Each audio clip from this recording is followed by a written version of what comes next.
ሺዎችን ብቻውን ገጥሞ የሀገርን ሸክም ሊያቀል የሚታገለው ገዛኸኝ ተሬሳ ወይም አዊንታ በርሲሳ ማን ነው?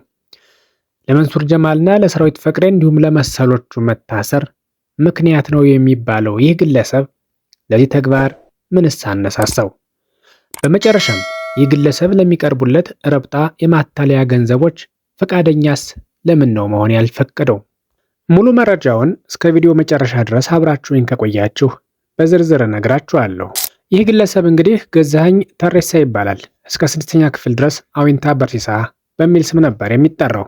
ከ6ኛ ክፍል በኋላ ነው እንግዲህ ገዛኸኝ ተሬሳ የሚለውን ስም ያስቀየረው። ትውልዱና እድገቱ አርሲ አካባቢ እንደሆነም ይነገራል። በ2002 ዓ.ም ከሐዋሳ ዩኒቨርሲቲ አካውንቲንግና ፋይናንስ አጥንቶ በባችለር ዲግሪ እንደተመረቀም ይታወቃል።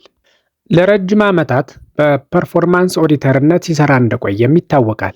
ለ15 ዓመታት ያህል በፐርፎርማንስ ኦዲተርነት ለተለያዩ 13 መስሪያ ቤቶች አገልግሏል። አሁንም በዚሁ ሙያ እያገለገለ እንደሆነ ይታወቃል። ከዚህ በፊት የሰራሁባቸው መስሪያ ቤቶች ሌብነትን ያለማመዱ መስሪያ ቤቶች ናቸው ብሎ ያምናል። መንገዶች ኮንስትራክሽን፣ ኢኮስኮ፣ የኢትዮጵያ ንግድ ስራዎች ድርጅት ሌብነትን ከውጭ ሀገር አስመጥተው ያከፋፈሉ ናቸው ብሎም ይናገራል። በሰራሁባቸው መስሪያ ቤቶች ሁሉ ብዙ አሳፋሪና ከሰው አእምሮ ውጭ ያሉ ድርጊቶች ሲከናወኑ ተመልክቻለሁ ይላል። ይህንን ተግባር ስሸሽ ነው ያሳለፍኩት፣ ስሸሻቸው እየተከተሉኝ መጡ ብሎም ይናገራል ገዛኸኝ ተሬሳ። በዚህም የተነሳ ከሀገር ወጥቼ እስኪሄድ ድረስ እየተከታተሉ አባረሩኝ ይላል። በኋላ ግን ፊት ለፊት መጋፈጥን መረጥኩት አለ። አሁን ላይ ፊት ለፊት ተጋጥመናል፣ እያሸነፍኳቸውም ነው ብሎ ያምናል። ለማሸነፌም እንደ ምክንያት የምቆጥረው ከጀርባዬ ያለው ሀቅ ብቻ ስለሆነ ነው ብሎም ይናገራል። የፊንቴክን ወንጀል ለፌዴራል ፖሊስ መረጃ ያደረስኳቸው እኔ ነኝ ብሎም ያምናል። የፌዴራል ፖሊስ ኮሚሽነር ይህንን ጉዳይ ዳር የምታደርስልኝ ከሆነ የማደርግልህን አታውቅም ብሎ አበረታታኝ፣ ሞራልም ሰጠኝ ይላል አዊንታ። ፊንቴክ ውስጥ የመኪና ሽያጭ ወንጀል ብቻ ሳይሆን የድንበር ተሻጋሪ ወንጀሎች አሉበት ይላል። ህገወጥ የሰዎች ዝውውር፣ መኒ ላውንደሪንግ ነበረበት፣ አደገኛ ወንጀሎች ነበሩበት። የዜግነት ድርሻዬን በዚህ ደረጃ እየተወጣሁ ነው ብሎ የሚያምነው አዊንታ በርሲሳ በፊንቴክ ጉዳይ በርካታ ሰዎች ከጀርባ ሆነው ነበር ስራውን ሲሰሩት የነበረ ይላል። ታዋቂ ሰዎችና ዝነኞች በመታሰራቸው አላዝንም ይላል አዊንታ በርሲሳ። በተለይ ስለ መንሱር ጀማል ጠንከር አድርጎ የተናገረው አዊንታ መንሱር ጀማልን ደጋግሜ ነካካሁት፣ ደጋግሜ ስነካካው ሚዛኑን ሳተና ተሳደበ፣ የኔ ድክመት መልክ ሆኖ ታየው፣ ይህ አካሄዱን ደግሞ እኔ ፈልገው ነበር ይላል አዊንታ በርሲሳ። ሰራዊት ፍቅሬ ከዚህ በፊት ሲኖትራክ ይመጣላችኋል ብሎ ገንዘባቸውን የተበሉ ሰዎች ብዙ ናቸው ይላል አዊንታ።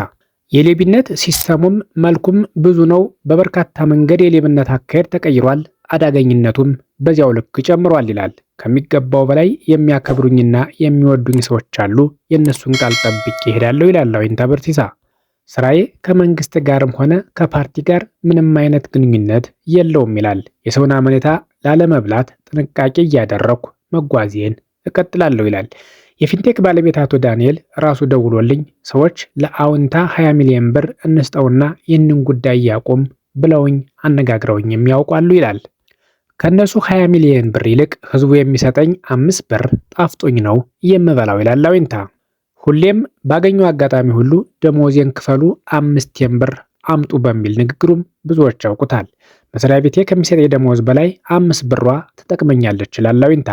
ለልጆች የማስተላልፈው ርስት ይሄ ብቻ ነው ይላል ገዛኸኝ።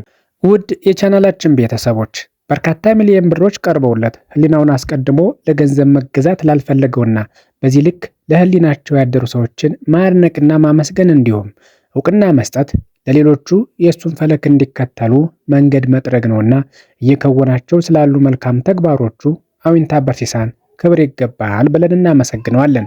የዛሬውን ዝግጅታችንን በዚሁ እናበቃለን። ሰላም ለዓለማችን፣ ሰላም ለሰው ልጅ ሁሉ ይሆን።